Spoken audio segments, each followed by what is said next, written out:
It's the list and your boy with Jimmy Van and Sean Ross Sapp. Fightful.com. Yeah. What's up, you guys? Sean Ross Sapp. Welcome to Fightful. It's the list and your boy for July 12th, 2023. We are inching closer to that 100,000 subscriber benchmark. We have a new contest thanks to a local sponsor over on my Twitter, as well as Fightful's Twitter. So go check that out. Possibly win SummerSlam tickets in Detroit. But I mean, there's plenty of reasons to subscribe. Man, I stuttered over my words. One of those reasons you could argue is Jimmy Van, but he is here. You could argue, doing, Jimmy. You could argue. Doing well, man. Do you think everybody has found all of the Easter eggs in the new intro? I'm pretty sure. Think so? If they slow it down, I don't think it's that hard. I hit up Sean and I asked him, "Did you see all the Easter eggs we put in the intro?" And you nailed them like nothing. So you must have been in there quick looking at that stuff. Oh, you told me there were Easter eggs. I looked, I found all of them. Oh, okay. I figured you did even before I told you. Yeah. Okay. Yeah.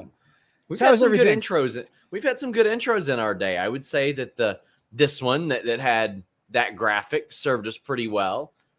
We've had some decent ones in our day. And this time I was like, Jimmy, this one's on you. So you got a new one. Yep. Credit Rob Bull for that one. And I was able to bring back Justin Roberts' intro from 7 years ago, whatever the hell that was. That's a timeless one. Like, we'll always have that one able to use. Yep. So how are things going, man? How's your summer going? It's going good. Yeah. I'm liking it. I haven't been outside nearly as much as I had hoped. Been working a lot, but over the next month, I was very excited to not travel, and now I got to go to Atlanta next week. So Saw that. Do people know this? they know I'm going to Atlanta. They don't know why I'm going to Atlanta. Okay. for. All right. And they don't know why my hair is all messed up. Man, look at this. There you go. Just wear a hat. Go ahead. You're good. So Sean really loves the Braves, in case you're curious. He really I loves can't the Braves. can't stand the Braves. I watched them get blown during the All-Star game the whole time. Yeah. Oh man, the Atlanta Braves are so good. Gwah. That's what it was the whole show. Why my mind went somewhere else when you said you watched them get blown the whole game? I don't know. Pretty much what they did. They blew the Braves the entire All-Star game. Oh man, they're so good. Oh, that's them all game long. I saw Vladdy So got the tired. home run derby. I saw that. Mm-hmm. That was good. If not a Reds player, I'm happy that it's a Blue Jays player. But guys, I'm happy to have you guys here. Send us super chats. Send us humper chats. This is largely a super chat and humper chat driven show. I think we can say that. So that guides the direction of a lot of what we talk about.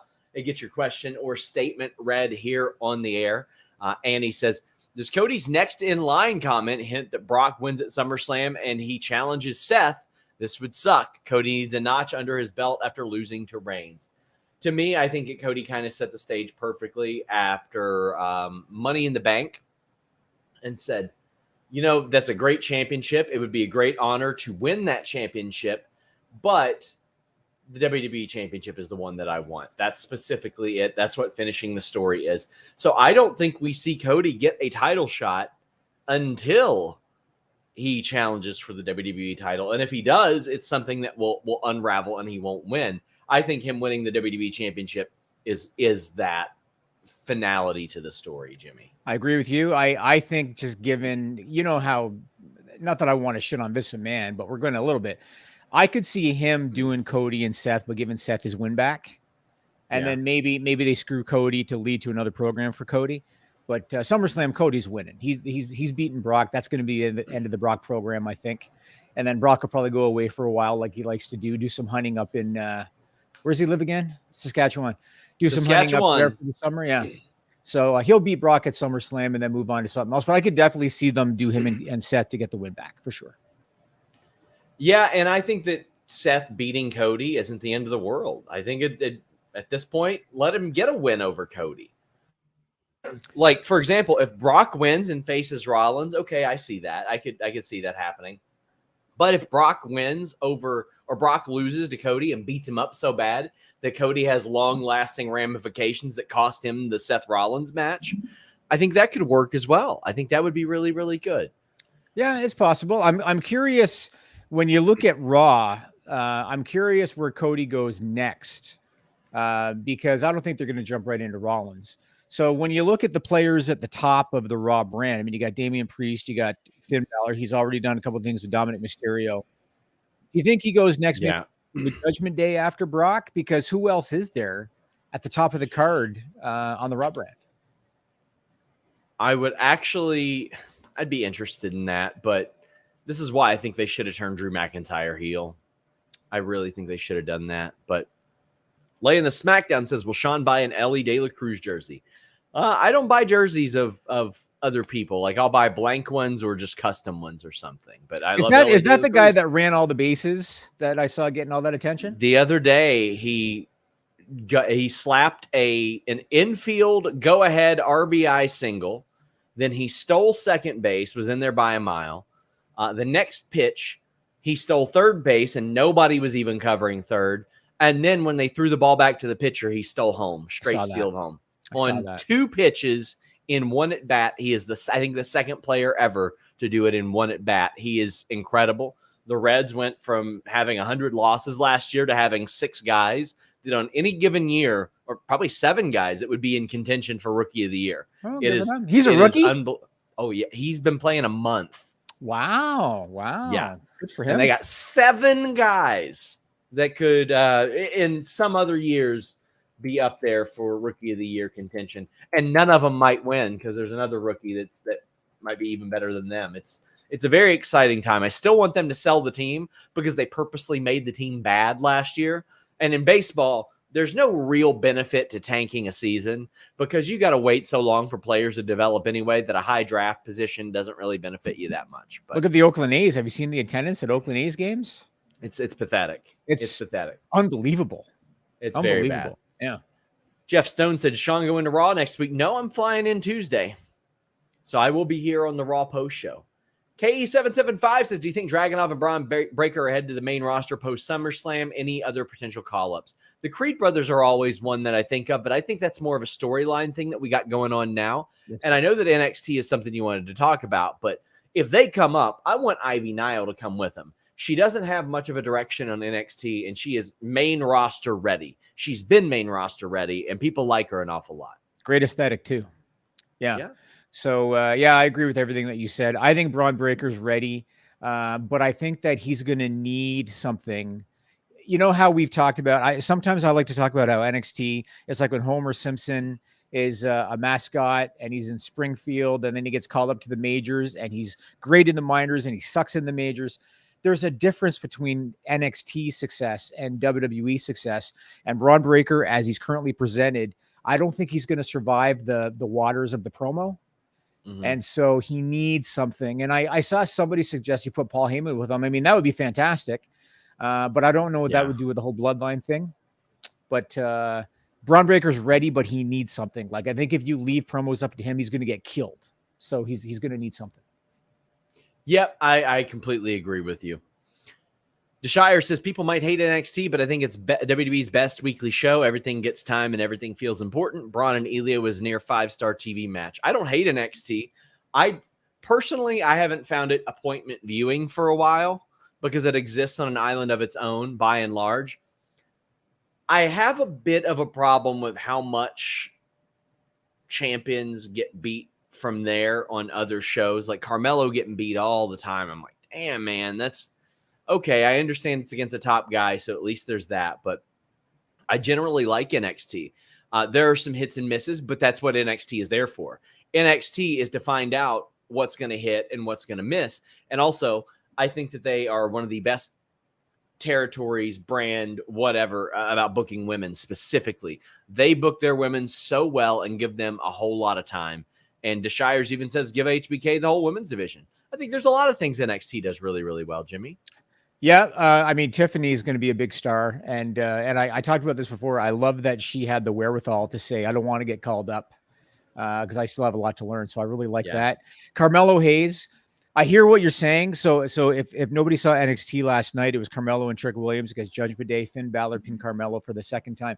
I think Carmelo's going to get his win back on Finn Balor on a bigger stage, whether that means SummerSlam or whether that means back on Raw. But I like that idea. I would love to see that at SummerSlam.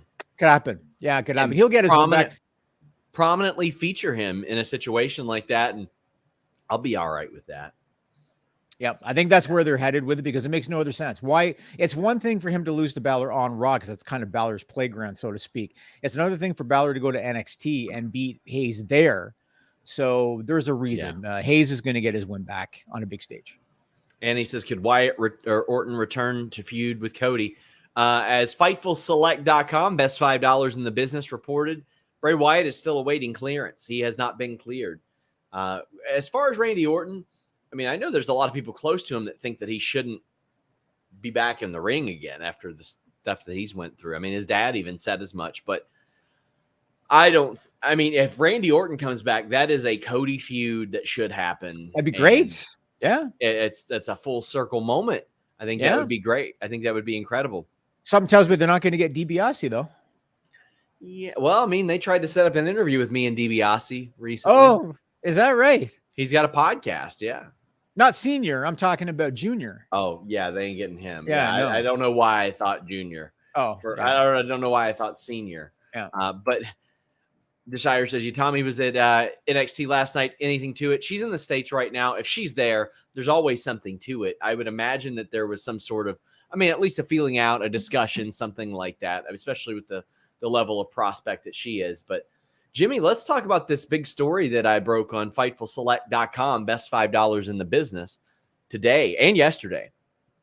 WBD sources have confirmed to me that they are deep in talks with AEW for a renewal. I don't think this serves as a surprise to anybody. WBD loves AEW. They give them Wednesdays, Fridays, Saturdays. You want a reality show? Here you go. Hey, let's get Cody Rhodes on Go Big Show. Hey, let's give him a reality show too. Programming all over the place. They host their pay-per-views. They don't even like Ring of Honor, and they're still like, yeah, sure, bring the pay-per-views over here. Put them on Bleacher Report. We don't give a hoot. Like stuff like that before the Honor Club thing came up. However, Fightful Select reported that WBD has a lot of input on AEW content, and one of the things they want, Jimmy, are an expanded pay-per-view schedule, possibly monthly pay-per-views. Now, I don't know if this includes AEW plus ROH, AEW with special events, etc. We had also reported on FightfulSelect.com, best $5 in the business, that All In and where it will be broadcast and how it will be broadcast is a result of these talks. So for everybody saying, well, I want to know how I'm going to watch it. That's been a part of these talks right now. And they're hoping to have something announced this summer, fall at the latest. Well, they've got it for All In because they've got to determine TBS, TNT, Max, pay-per-view, any number of those things. What do you think about pay-per-views monthly for AEW? I think it depends on where they distribute it. So when you look at what UFC did and what WWE did, they got everything all bundled in. And so WWE gets flat money. Doesn't matter how many people watch on Peacock. UFC gets flat money. Doesn't matter how many people order the pay-per-views on ESPN Plus. I think if they do it like that, then that could be beneficial to AEW. I'm not convinced that AEW's fan base, and look, they've proven that they are willing to spend money, and that's going to be part of what we talk about with the business aspect of things. Yeah. The wrestling fan base today has proven, even though there's less eyeballs than in the past, they're more willing to spend money than in the past. But at the same time, when you're going from quarterly pay-per-views to monthly pay-per-views, expecting people to pay $50 or whatever the average price is, I think that's going to be a challenge. So I think it's going to be dependent on the distribution, but it makes sense from an AEW perspective that that's what they would do. And if you're Warner Brothers Discovery, I mean, they probably want the exclusivity aspect of it. And so, yeah, it's going to depend on where they distribute, but it makes sense to me that that's what they're talking about because that's where everybody else has already gone. The exclusivity aspect was something that we had reported about originally a couple months ago. That's why Dark doesn't exist. That's why Dark Elevation doesn't exist. Who's to say that maybe those shows don't come back if Max gets pay-per-views, next day streaming? Like, there are so many aspects of AEW that are not hugely monetized. That's something you and I discuss, Jimmy, all the time. Like, how can we better monetize this section of Fightful? I'll give you guys a little backstage news here. A couple of years ago, we had never been able to effectively monetize our audio. We got an offer from a platform that's like, we'll do it for you. You no longer have to pay. We're recruiting you, etc. That helped us out significantly. We're looking at that on the web end now. If you're AEW, you look at what have we not monetized yet? They haven't monetized next day rights yet. So like Hulu broadcast WWE, they haven't monetized their library yet, Jimmy. Mm-hmm. And they have shown that they are willing to do shows like Dark and Elevation, even with ROH. And if they want, maybe they can say, hey, we'll just throw that in, added value, et cetera, et cetera. The situation that AEW is in is such a different situation than WWE. The Khans are already filthy rich. They deem what they consider a success, Jimmy. And you can say very much the same thing about Fightful. Like, you look at that and you're like, this is what I feel comfortable taking based on my previous investments and how much I've got, etc. WWE answers to their investors. Like, they need to maximize that. If Tony Khan and Shad Khan say, we want to profit $1 million next year, anything past that, we're good. Well, that's their decision to do that. They can make that call. WWE, if they did that, there would be a lot of unrest there. There'd be a lot of frustration there.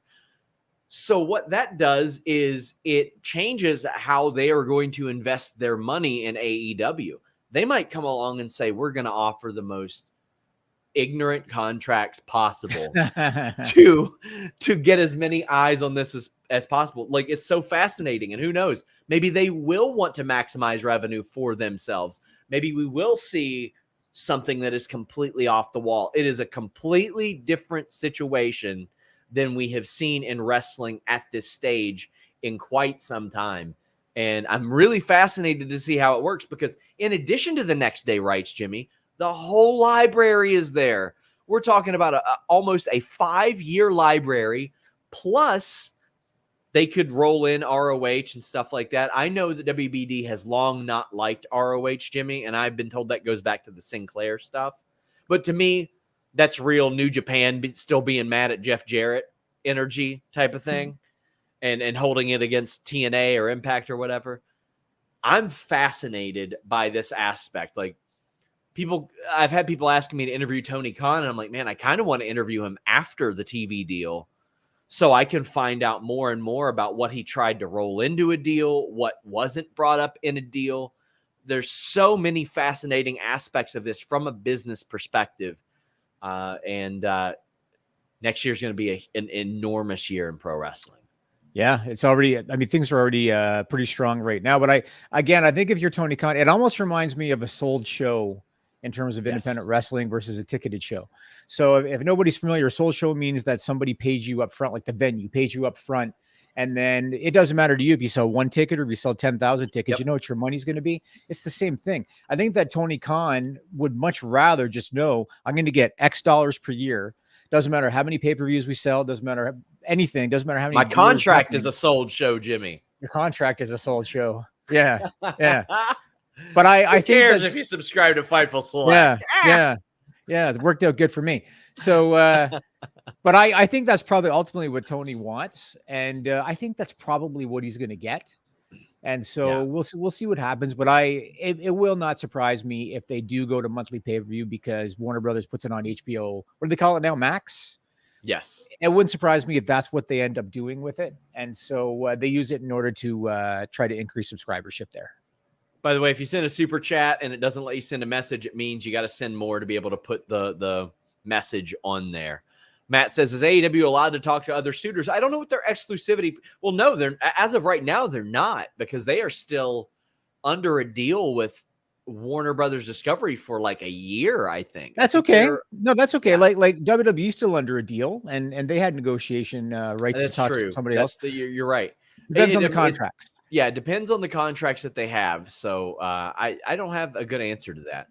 Sean, do you think any other wrestlers should move to Collision? I'd like to see Mark Briscoe and the Kingdom there. I would love to see them both there. I think that Mark Briscoe is a television star waiting to break out on AEW TV. Like, I really want to see him be revealed as like a genius, Jimmy. like a redneck genius. I think that would work really, really well. Nelson Muntz says, but other people I would like to see move to Collision. I would love to see Thunder Rosa actually pop up there. I know that she's working towards getting back on TV. They kind of brought her in to be like, hey, look who we got right here. Here she is. I don't think we're ever going to see the Joshi talent over there by and large because of the connection to Kenny Omega. But I would like to see like more of Nyla over there. I would like to see her be able to showcase her personality. We have a super chat or a humper chat, humperchats.com, from Nelson saying Max just surpassed Disney Plus as the third biggest streaming service in the U.S. behind Amazon and Netflix. Do you think this is why WBD wants more pay-per-views from AEW so they have live content every month? So first off, that surprises me because Disney Plus has the Hulu and ESPN options rolled in. So that's a great deal. I have spoken to WBD sources for a long time, and it's so funny because I can tell that they're bound to buy NDAs. But I'll get messages or I'll talk to them, and they'll say stuff like this. They will pose hypothetical questions to me. They'll be like, hypothetically speaking, wouldn't it be a brilliant idea to bring wrestling fans over to Max by featuring a wrestling library and pay-per-views? And I said, yeah, absolutely. I've been pretty frank about this. 15 years ago, I didn't watch a lot of like TV. I watched wrestling and sports. That was it. WBD being like, hey, wrestling fans, in fact, several 100,000 of you, why don't you come on over here? Oh, by the way, we got Euphoria and Succession and Peacemaker. You know that John Cena fella? He's got a show over here. By the way, we've got a whole bunch of movies for you. It is an audience that might not ever check out your show or check out your service, and you are bringing them over possibly in droves at the price point that you already have, Jimmy. I think it would be a brilliant idea for them to do that. It's worked out phenomenally for Peacock. Yeah, I mean Peacock's still in the red, and I'm going to talk about the streamers. I'll talk about the streamers in a bit, but the game with the streaming systems over the last couple of years has been get subscribers, because they're battling each other. And so the objective has been, we're going to worry about profitability later. Right now, we just want to fight for subscribers. And then, we'll worry about the monetization aspect later. That's exactly what Comcast did with Peacock and WWE. I'm sure that's what Warner Brothers wants to do. And I'll go into this a little bit more in a few minutes, but Warner Brothers is, according to a report from the Wall Street Journal, they are in the black with their streaming stuff. Now, their streaming stuff, I don't know if it's only Max that they're referring to, because the report just said Warner Brothers Discovery. And so I'm not sure what all that entails because I'm Canadian and I don't really pay attention to Warner Bros. Discovery. But that's what it said, is that they are actually in the black. And so, yeah, if they can add, like you said, potentially 100,000 plus new subscribers that want AEW content, why wouldn't you do it? And it would be part of an all-encompassing deal that covers television and everything else. I'm sure that's where they're headed. Chi-Town Spurs says, seems like there's a lot more Warner Brothers involvement in AEW programming. Is that concerning to you both in any way? Sometimes, but also it has benefited AEW. Like, for example, in the last few weeks, they've been able to call and get overruns, and WBD is like, yeah, no problem. That's helpful because a lot of places don't. WWE hasn't gotten an overrun for Raw in a long time. I don't know why. That's very strange to me because NXT gets them all the time. But sometimes it can be very beneficial. When it comes to them like putting their foot down about the Briscoes, yeah, that concerned me because that was when you got Mike Tyson showing up on the show, but your issues are with the Briscoes. That's when I'm like, okay, maybe do your research. I mean, I think the one thing you have to remember too is this is not a AOL Time Warner WCW situation. It's not apples to apples because Warner Brothers Discovery does not own AEW. And so with Time Warner and WCW, they had to deal with Standards and Practices, which was a division of the company that actually, I think, were reviewing television scripts. Yeah. AEW doesn't have to worry about that because they license the content, but they don't own it. And so to me, it's very much like WWE. I mean, wasn't it USA Network that wanted the 24/7 title? Right? They pushed for it. Yeah. Yeah. I don't think they wanted it to be like how it ended up. No, though. I'm sure they didn't. But the network is always going to have some kind of say, and it's in AEW's best interest to accommodate them because that's their primary revenue driver. And so they're going to do it. I'm sure that Tony Khan, I'm sure there's been lots of meetings behind the scenes where he pushes back on certain things, because when you're dealing a business at all, and this is even with you and me, Sean, anybody in business, sometimes you want to see how far you can get. And so you'll push as far as you can until you get pushback. And I'm sure that the Warner Brothers executives do the same thing. But I don't think they're going to have to worry about a standards and practices type of situation. We've got KE775 says, Sean, you've mentioned a couple of times you think Disney will end up taking over some WWE rights in the next deal. Is this based on something you've heard? Just based on murmurs of like people saying, oh, who could be interested? Disney. And to me, if they were interested in the rights, I don't know why they wouldn't have just bought the whole thing. And I know that a lot of people are like, oh, yeah, but they're losing all this money. Disney would have to be morons to lose money on WWE. And they're not morons.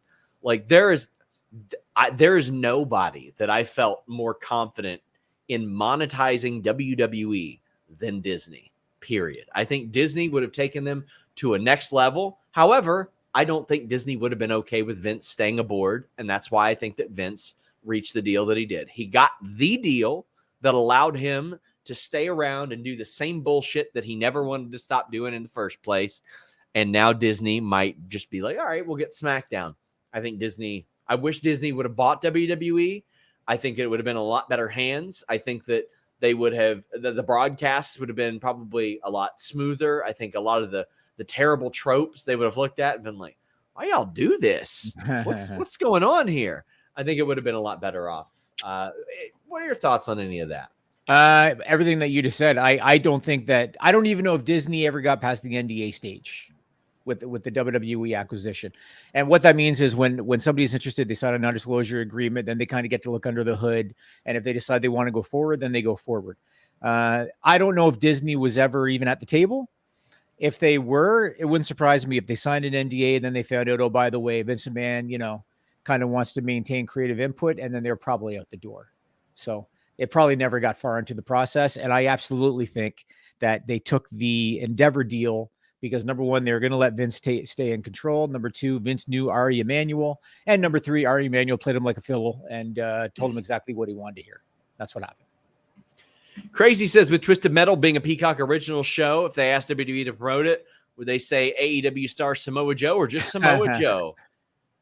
I don't think they would mention Samoa Joe, but there's a chance they promote it for sure. For sure. I mean, if they're going to pay them, it's like anything else, right? Tom Tops Rubbish says, thanks for being nice people. Thank you to Sean for being so nice to my friend Dom from WrestleSphere during Money in the Bank. Jimmy, there was a person on a Quizzlemania comment that lied and said that his friend met me and that I looked at her like she spit in my face. And I was like, what? I've met hundreds of people that have like been fans of Fightful, etc., readers of Fightful, and never had a negative experience. It is so weird to me when people make stuff up like that, because there are 100 of these. I met so many good people over there. Dom was wonderful, but yeah, people like to fantasy book meetings at wrestling shows is very weird. I don't understand the way that people spend their time. It's like the people on social media that they conjure up fake wrestling news stories, and then they attribute it to Fightful, I guess, in an effort to try to disparage us or to try to hurt our credibility. Then they get mad when I get their accounts nuked. Sorry, I got no sympathy for you if you're posting fake stuff and using our name. Use somebody else's name that doesn't care about that. I care about that because any person that reaches is a possible person that would look at Fightful Select and say, never subscribing, completely fake. I can't imagine having that much free time. Like having so much free time that I can sit there and conjure up fake news stories on Twitter. It's unbelievable. Rock Hard Joel Wood says, if Disney gets WWE, where do you put SmackDown, ABC or ESPN? I fear them being on ESPN. Either one. ABC is ideal, but ESPN, I mean, I could see them airing it the next day on ESPN as well, like in the afternoon or like other times. You're going to get a lot of replay value if you get it on Disney. Where do you think, Jimmy? So I understand when he says I fear ESPN because it'd be preempted a lot for other sports. That's true. If you're WWE, if they're going to be the highest bidder then if you're WWE, you're probably just going to do whatever they want to do. But course. if you're thinking the longevity, because I want to get talking about the business aspect here and about longevity, ABC would be the way to go. Where does football air on Mondays? Because I'm not a big football guy. What networks do they ESPN on? now. ESPN now. Everything on Monday night is on ESPN. Yep. Okay. Well, then they want to. They do a simulcast on ESPN too, as well, with the Manning brothers. Okay. Well, then in that case, you'd probably want to go the ABC route then, because the money obviously is important, but if you get preempted too much and if your numbers are dropping as a result, then that's going to impact your next deal if you're looking far enough ahead. So, the preemptions are an understandable concern. Brent says, do you think having a monthly pay-per-view would help AEW focus their storytelling? Sometimes they stretch things out for months where they don't really need to. We would have had a Swerve Keith Lee match by now, which FightfulSelect.com reported they are in talks to do, but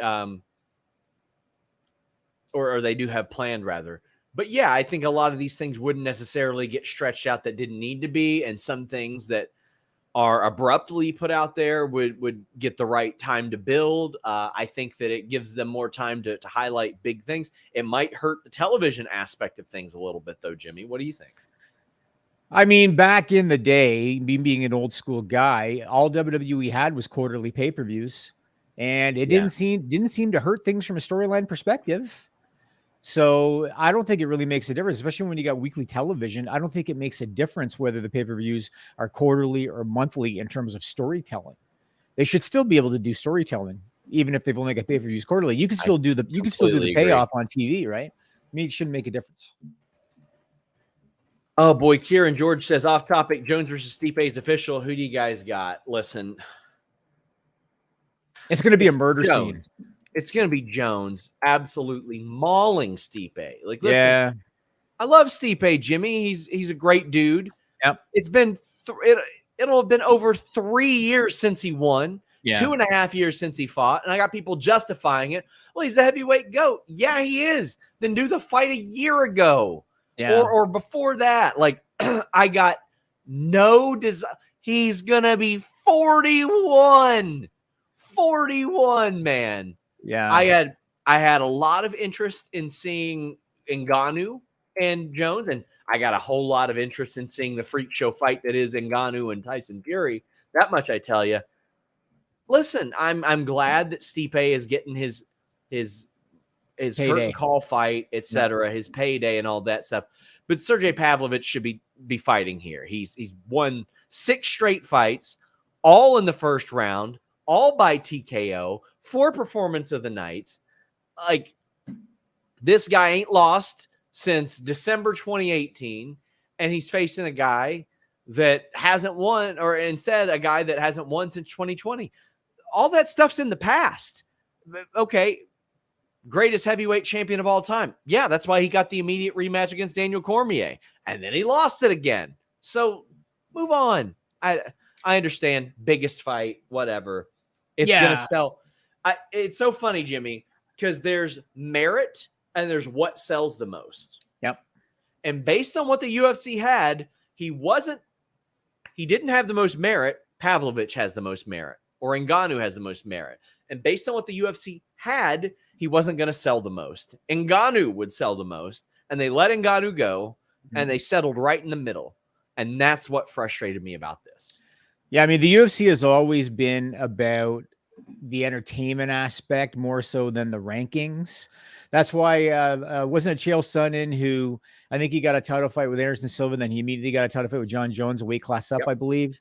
That's just what happens. It's always about the entertainment aspect. Stipe Miocic is getting the title shot 3 years after having last fought because he's the former champion and they think it's a bigger marquee. John Jones is going to crush him.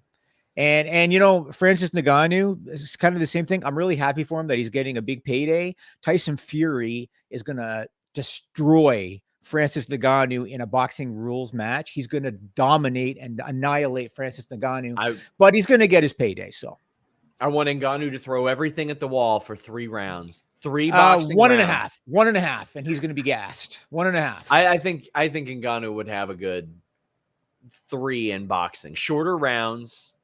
Maybe you're right. They're shorter rounds. Just striking. You don't have to worry about being taken down. So I think 3 or 4.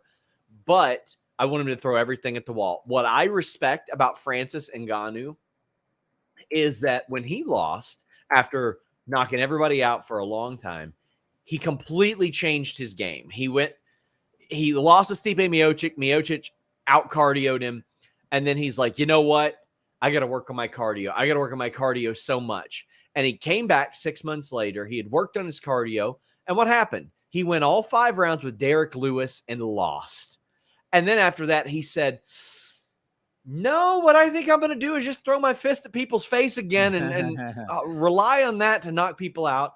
And then he knocked 4 people out in like a minute again. He knocked out Stipe Miocic. Of course, against Cyril Gane, he was like, I can out grapple this guy. I can out cardio this guy. And he did that. But I respected his adjustment. I really like that. Has his chin ever been tested in a fight in Ngannou that you know of? You can remember? To me, when people say, has his chin ever been tested? Well, yeah, he faced Gane for 5 rounds. He faced Miocic. He faced Junior Dos Santos. He faced a lot of people that had the possibility of knocking him out. Derek Lewis. It just didn't happen. Okay, because Fury's going to test that chin. Sure, but I think Fury's going to try to probably play around with him a little bit. I agree. I think he will. I think it'll be Mayweather McGregor, just like that. He's got to make sure that he gets his rest, Jimmy. That's for sure. He's got to make sure. You could go in so many directions with this one, so I'm curious where we're going here. HelixSleep.com/Fightful. I often say this. There is a sponsor that I use the most when I'm awake and the most in general. The one I use most in general is HelixSleep.com/Fightful. And I used Helix Sleep before there was a HelixSleep.com/Fightful. During the pandemic, I was tired of waking up throughout the night, waking up hurting, all that stuff on that slab of memory foam that I got on Amazon. So what I did, I looked around at the highest rated mattresses, the ones that were best received.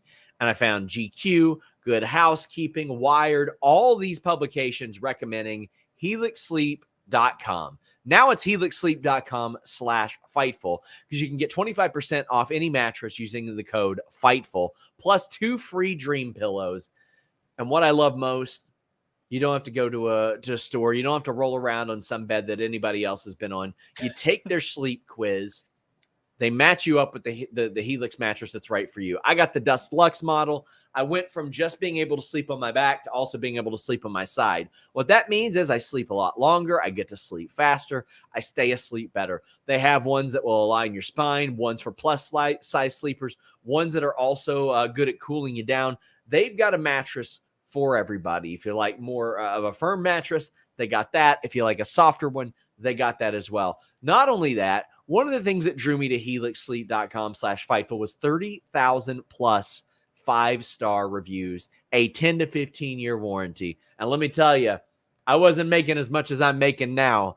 So that financing was very, very beneficial. It's still available as low as 0%. Free US shipping, a 100-night sleep trial. So I knew that when I got that mattress and I didn't like it, if I didn't like it, they would come and pick it up. I've had it ever since. I've had it for 3 years. I've bought another one for my guest room. I've even went to Allform and started to buy their modular furniture too. It's a great company. HelixSleep.com/Fightful. Invest in your sleep, my friends. I know you're like, I'm asleep. What does it matter? Oh, it matters an awful lot. When I was in London, I was missing my Helix Sleep mattress more than anything. So badly needed that in my life. Very happy to be back. Do we not have an overlay for Helix Sleep? Did we not get an overlay made? We do, but somebody deleted it from our this profile. So Joe Pearl. Just Mass does, yeah, probably. Just Mass does wrestling. Says Jay versus Roman. Who's winning? Oh, Roman, without a doubt. It's there's not even a question. It's not even a question. Roman's winning far and away. Get in your super chats. Get in your humper chats. Paul Anthony Moss is thinking outside the box for Collision. Anything you do differently or add to the TV broadcast, make it stand out even more than Dynamite. I like that they have the different color ring ropes. I like that they have the different kind of intro, a different kind of music, a different kind of entertainment approach to it, Jimmy. Different ring announcers, different general announcers. I like what they're doing right now. I think that it should look like a completely different broadcast because I don't think they fooled. They just wanted to do it. And a lot of people, a lot of the AEW detractors watch Collision and think or act like it's a completely different team putting that together, Jimmy. What? Yeah. Oh, yeah. I think it's a completely different team. They sure Collision do. Together? I see the tweets. I see the quotes all the time. Really? I mean, I've noticed that the ring style's been different. They're kind of going with a different type of style. I mean, to answer that person's question, if I could change anything about Collision, it'd be the time slot or the day. But yeah. what can you do? I would love it on Thursday. Would love it on Thursday. But yeah, what can you do? Saturday's tough. It's tough slot, tough time. We got James Salling says it's Nick Wayne Day, LFG. Hope Jimmy and Sean are doing well. I'm doing fantastic, my friend. I appreciate you. And we're doing good because people like you are here to talk to us. And we're not in Saskatoon. And we're not in Saskatoon. I am very glad to not be in Saskatoon after the travel woes that I've heard about there. I heard, yeah. You got to fly to somewhere else to be there. Didn't Bret Hart win his first title in Saskatoon? Yes, he did. He beat Ric Flair in 92, I think it was. Yeah. So. Yeah. I remember learning that on an episode of Action Zone in 1996 when they would do trivia. Uh-huh. And they said Saskatoon, Saskatchewan, and I've never forgot it. I thought somebody had sneezed. I was kind of surprised that they're doing Dynamite there, to be honest. I was kind of surprised. Yeah. But hey, whatever. You know, they're hitting the country. Garmin Rose says, as BT Sport is becoming TNT Sport in the UK next week as a part of Warner Brothers buyover, do you think this will affect WWE TV when the deal is up? International is completely different. International really has very little bearing on that, as best I know, Jimmy. So the one thing I do know is that WWE's television rights are coming up. They are. I was told straight up that they did their big show in Money in the Bank and prime time live there for a reason, to show people what they can get. Right. So I think it's going to be moot as far as whether or not that takeover affects their rights, because the rights are coming up anyway, and they're going to go to the highest bidder. So that's just how it's going to be. Yeah. What else you got on your list, Jimmy? All right. I want to talk about the state of the wrestling business. And to quote Sean Ross Sapp, there's a lot to unpack here, like you like to say. So WWE is on fire still. SmackDown last Friday did over 2.5 million viewers. They did a 0.76 rating in the key demo, which is really big. According to Michael Mulvihill, who's a TV analyst, he said that SmackDown was recategorized as an entertainment program, which started last week. And last week, they were the #1 entertainment show on all of broadcast television in the key demo, which they've just never done before. According to Brandon Thurston, the second quarter hour of the show, which was the middle of the Bloodline story, did more than 3 million viewers and a 0.94 key demo rating, which is freaking huge. I've been hearing that the merchandise sales are as high as they've ever been. And that's saying something, given the Attitude Era. That's saying something. The stock reached a new high of $112 a share, which is a market cap of like $8.5 billion. I thought that the business had peaked during the Attitude Era. And in terms of television eyeballs, it probably has, because people consume content differently now. But like I said earlier, people have proven that they are willing to pay money now, more so than I think they did 20, 25 years ago. And so WWE is crushing it. What are your thoughts on the state of WWE business? And do you think that we're in a new boom period right now? I do. And I mean, no matter how good business is, people will look at viewership and be like, yeah, well, it was 3 times higher in 1999 when there were 50 channels and and there was no internet. That's where we saw boobs at, was on the TV. Yeah, okay. Well, times are different. Times are a little bit different. You went from Barney Gumble to Cletus in a span of like 5 seconds. I get so sick of the bullshit, Jimmy. I get so sick of it. People are like, it's just so dumb. Yeah, I mean, and you know, inflation is a part of a lot of the expanded gate records and stuff like that. Sure, but they're paying. They are showing up. Yeah, that's right. So for people saying, "Oh, well, it's because of inflation that WWE is breaking these records." Okay, well, how does that explain all the thousands more asses that are in seats right now? Every show. How does that explain the thousands and thousands more people that are watching the show on Peacock? How does that explain the hundreds of thousands more that watched SmackDown this past week compared to the last 3.5 years since the pandemic started, with the exception of one show that had an NFL lead in or an NFL follow-up. By the way, there was a carriage issue last week too, and SmackDown didn't air in several markets because of the Nexstar DirecTV dispute. So they were worried that number might even be a little lower. Their numbers are killing it. AEW is doing fine. Yep. They got 75,000 asses in seats. They're about to get a new TV deal. WWE is about to get probably two new TV deals, maybe 3 with Peacock if they renegotiate that as well. It's going really, really good. Wrestling is hot to be at live again. I hope it carries over to a lot of other companies too.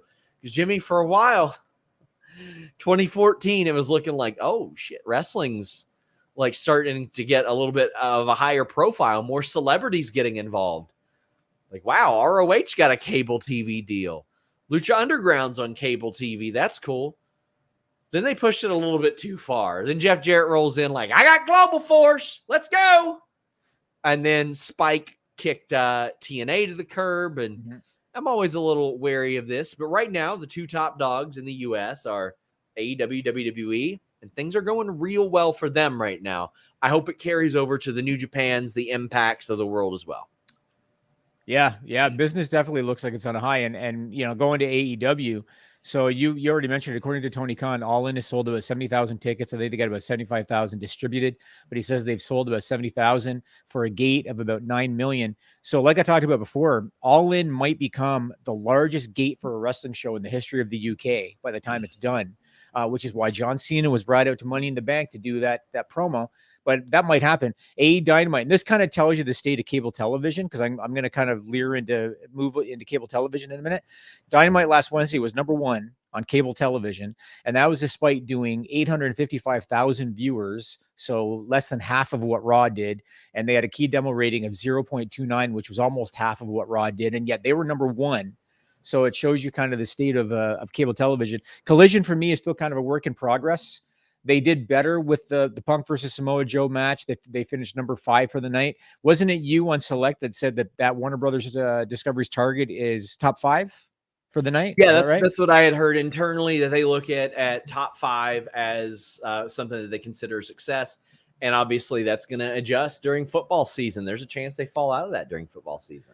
Right. Well, I mean, I'm curious if last Saturday might have been their kind of benchmark, because it was Punk's first singles match since he came back. And it was a pretty high profile match, I would say, with Samoa Joe. And so 580,000 viewers, a 0.21 rating in the key demo. Maybe that's going to be, where they're going to be at every week. And if Warner Brothers is cool with that, then that's cool. But there has been a gap, though, even though AEW is doing well, WWE is doing well. The gap has widened between the two companies versus a couple of years ago. Do you attribute that to the Bloodline? Like, do you think the Bloodline has really been what's kickstarted all of this? Yeah, it's a monster angle. I know all members of the Usos and Roman have done very well business-wise, from a drawing aspect to a merch aspect. A lot of that, the Bloodline angle is a monster hit. That's it. That's why it goes on last. That's why it gets 20 extra minutes. 20 extra minutes. That's why they can do whatever it is they want. That's why they can take an extra 20 minutes and not get in any trouble for it, because they are the draws. They are what, by and large, people are tuning in to see right now. So they have that benefit to where they can ask for forgiveness, not for permission type of thing. And you adjust the whole show. Will it get them a little heat here and there? Sure. But right now, that's a hit, and you roll with what's a hit. Listen, if you can roll your number 1 starter out there every 5 days, you're not going to wait and put in some rookie that sucks. No, you're going to go with what's hot. You're going to go with the winner. You're going to go with your best hand, your best opportunity to lead you to success, and they've done that. Yeah, and it kind of goes to show again how character development and storylines are, that's key in successful pro wrestling. Okay, so here's where I'm going to be a realist in terms of foreshadowing, and I can't wait to get your opinion on this. So we know that cable television is a dying medium, right? We've known this for a while. A website called ARS Technica, they said that cable currently has the fewest subscribers since 1992.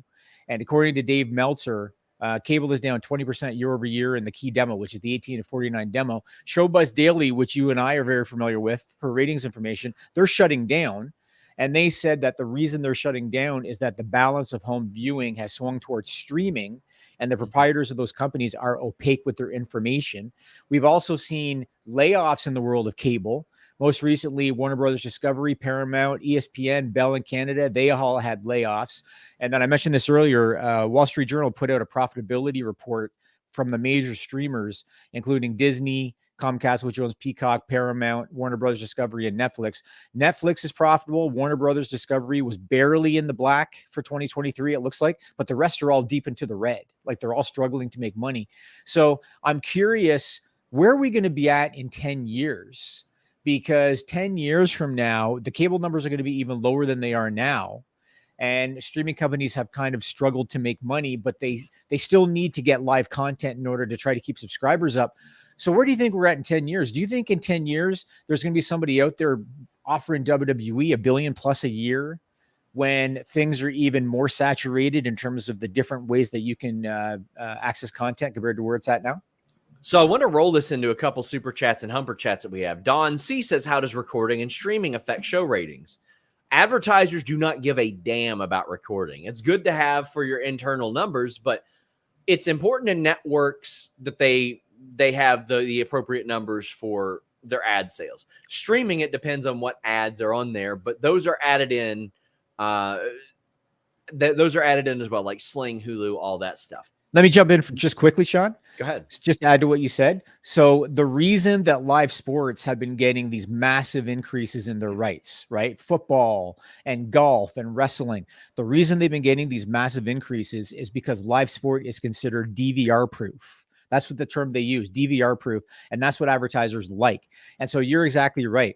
Maybe when you add the DVR numbers, it adds an extra 100,000 to Dynamite's numbers, but the advertisers don't give a shit about those DVR numbers. Maybe Warner Brothers Discovery does, but the advertisers don't really give a shit. That's why live sport is so attractive to them. And Nelson says, no way Disney's going to get WWE. There are talks within Disney that they might be forced to sell ESPN to cut costs because it's doing catastrophically bad with their biggest IPs this year at the box office. Only Guardians 3 has made them money this year. So, as Showbuzz has said, there's a lot of opaque behavior and activity in streaming, but in Hollywood in general, I can't tell. For example, Tom Cruise and a lot of the people at Top Gun think that they're getting cut out of millions in streaming profits. There have been a bunch of writers, producers, or writers specifically that have said lately, like, hey, you know that movie that made like 4 times its budget? On our residual statement, it claims that it's losing money type of thing. Like, we see that a lot. So I don't take any of this talk for what it's worth. There is a reason that a lot of these companies buy these properties and do that.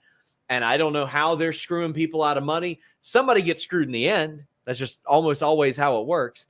But there's a lot of vagueness to that type of situation that I'm not comfortable just saying, oh, yes, they will. No, they won't. If Disney bought WWE, I mean this, for $9 billion, they would have made their money back in 10 years. Between the TV rights, the replay rights, the pay-per-view, the attractions that they would have developed for the IP, crossover IP that they would have had, there is no way they would not have made their money back. They would have had to have been fools with the Disney power behind it to screw up something like WWE. The Bloodline would have been an attraction at a damn theme park somewhere. Like, yeah. Have you been to Disney before, Sean? I've not. You want to send me there? So, trust me, it's not what you think it is. But okay. I was there a few months ago with my kids for Jesus the second time now, where they have their merchandise right at Disney. It's like this massive shop. You can walk all the way through, even though they're all different themes. The different shops are different themes. They have one entrance at one end, one entrance to the other, and you can walk through every theme of merch instead of having to leave one store, go to the next one, leave one store, go to the next one. You can just walk right through. Imagine if they had a WWE themed merch shop right in the middle of Disney, which they very easily could have had. A physical Hall of Fame on site. Yeah, possibly. Yeah, possibly. I want to go to Toy Story Land, even though it's probably just meant for kids. It's my favorite movie franchise ever. The other thing I want to say that I'm learning, because I'm still learning the streaming stuff, Sure. because a lot of the information is hard to come by. I've learned that when they are determining what shows are successful in terms of the streamers, they go by minutes watched. Mhm. So they don't go by eyeballs because they have a set subscriber count. They go by minutes watched. And so again, it'd be very interesting when the time comes if WWE, because I'm sure they're going to go with broadcast and cable television this go around. But 5 years from now, let's say if they're talking to Amazon, I'll be very curious how Amazon or Disney or whoever determines how profitable they are based on the way that they gauge it. But we'll see. But yeah, things are definitely, it's definitely interesting the way the cable's dying out, and yet they're still paying more and more and more to try to maintain the subscribers that they have. And I don't know, we'll see where things go in a decade, Sean. It's going to be interesting. Guys, remember, leave a thumbs up on this video. Get your super chats. Get your humper chats in. We are heading down the home stretch. We were going to be over on FightfulSelect.com, best $5 in the business, in addition to 100 news stories a month. We've got like 40 podcasts. We're going to be doing some rec spec, or maybe not so much rec spec, on Blood and Guts partners after this. Oh, interesting. Big Ben says, why is wrestling the only TV content people are hyper-focused, reactive to weekly ratings? How is that not our better measurement than Nielsen? That's a poor reflection of viewing habits in 2023. I think that Nielsen is not, it shouldn't be the be-all, end-all, but wrestling is not the only TV content that people are hyper-focused or reactive to for weekly ratings. It happens in a lot of fandoms. It happens Almost everything. Almost everything. It's just when you're not a part of that fandom, you don't necessarily see it. I see it a lot with like NFL related stuff, NBA related stuff. It's not just that. But I will say this, there's a reason why more than Twitter, more than Facebook, anything, we will put the YouTube breakdowns in our ratings pieces, because that is a good way to see what people are going out of their way to go watch. For example, Jimmy, you had LA Knight listed on our rundown today. Yep. He was not on SmackDown last week. And what they did was they put him on before the show and released it as a digital exclusive. Mm-hmm. That did 1.2 million YouTube views. That is a huge amount. A lot on Twitter too, I think. Yeah. Yes, but I mean, specifically on YouTube, they are usually lucky if that does 200 or 300,000. 1.2 million. Bloodline's the only thing that did more. That shows you people are going out of their way to watch this guy. I want to add to what you said to that gentleman asking about why do people care about the ratings. So Know Your News, which is the platform that I have about stupid news and weird news. Last year, I was looking for a podcaster to do reality shows. And I think at the time, The Bachelorette was coming out.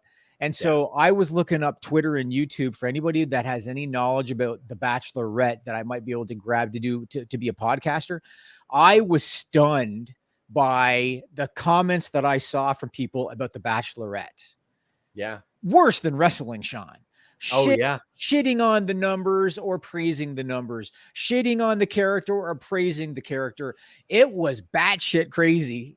And so it's definitely not exclusive to wrestling. People of any kind of entertainment fan base are all in that shit. That's just how it is. Jeff says, F them kids, Sean. Have a blast at Toy Story Land. I will go eventually. KE775 says, how do you think this Becky, Trish, Zoe thing finishes up? She gets a partner. Does she beat Zoe on Raw? Trish at SummerSlam? Not sure this story has done Becky any favors. I guarantee you Becky volunteered to lose to Zoe because Zoe needs it, and Becky is bulletproof. Zoe has needed it. I've heard that Zoe is very well liked backstage. I'm going to have more on that on FightfulSelect.com. But Becky was working through some injuries as well and gutted it out and did that. I think it results in her eventually beating Zoe, but she is going to beat Trish. There's no other way to end that for me. Yeah, and they emulated a finish from the past. It was Trish and Melina on Raw, and I can't recall who was at ringside, but do you remember on Raw this week when Trish distracted Becky? Becky grabbed the ropes, kind of kicked Trish, then she got rolled up. Trish and Melina did the identical finish on Raw like a decade plus ago, and I guarantee you that they did it on Raw this Monday as a throwback. But I agree. I think Becky is just a very unselfish professional. And she knows she's made it, and she knows that she is essentially bulletproof now, and she's doing it for Zoe. I agree. Everything you said. Trust the Process 34 says, seems the plan all along was Cody loses at Mania and wins at 40. I wouldn't say all along. I would say as of a couple months before WrestleMania. It says, but what do you think WWE does if Rock suddenly says he's ready for 40? Cody should win the title, and then The Rock should show up and say, you're not the tribal chief. You're not the head of the table. I've always been the head of the table. Then Roman beats him at Mania, and The Rock puts the lay on him, acknowledges him. That's it. That's a wrap on The Rock in WWE. You have to do Rock Roman if you can. You have to. I think what they're asking is, like, how do you do Cody and Roman? The only thing I could think of is he does both nights. There you go. They could do that. There you go. He does both nights. I think that would be a good one. And then what I would do is, sorry to cut you off. I would have him beat Rock Night 1. I would have him beat Rock Night 1 because that way now Roman's looking fucking unbeatable. And then he goes in and Cody beats him night 2. That's the way to go. There you go. I would like that. KJ says, do you have any stories you want to see AEW do with Nick Wayne? Thought him joining Mogul would be interesting. That would be interesting because a lot of people are expecting him to side with Darby. And if he went the other route and it was like Nick Wayne and Swerve towards like Sting and Darby, that'd be interesting. However, I've had this long desire to see like Swerve and Brian Cage against Sting and Darby because I want to see Brian Cage do the buckle bomb on Sting. I would love an episode. Oh, shit. I would love an episode of Dynamite to go off the air with like even Swerve looking at Brian Cage like that was too much. Like, what did you just do? However, that Big Bill Brian Cage team is a hit right now. You got to go with that hot hand. You got to go with that. Has Sting taken a buckle bomb since Seth hurt him? I don't know. Okay. Don't know. Okay. But that's when you do it. He's got that big padded gimmick on now. Brent says, with that being said, does wrestling being outside the scope of what strikes are help or hinder them? Oh, it helps them significantly with the threat or, the threat of strikes and all that because they're not a part of the writer situation. That's right. That is a major benefit for AEW and WWE. That is incredible leverage for them, Jimmy. Yeah. And as a matter of fact, I read an article this morning. I believe it was in Deadline. Apparently the streamers are going to, and I hate to use these words, but apparently the streamers are going to wait and let the writers bleed out. They're going to wait. They're trying to make them lose their houses. Yes. You read that story. Yes. So apparently that's what the streamers are going to do. They're going to wait them out until they can't afford to not be out of work. And it's a very unfortunate situation, but WWE and AEW don't have that issue. Like you said, they're in-house employees. And so it's not a problem. Guys, thank you all so much. We are back here tonight on the AEW post show, but we are over on The List Goes On right now. We're going to talk some Rex Spec on Blood and Guts and whatever else Jimmy wants to talk about. Yeah, quite a bit still. Yeah, until next time, guys, we're out.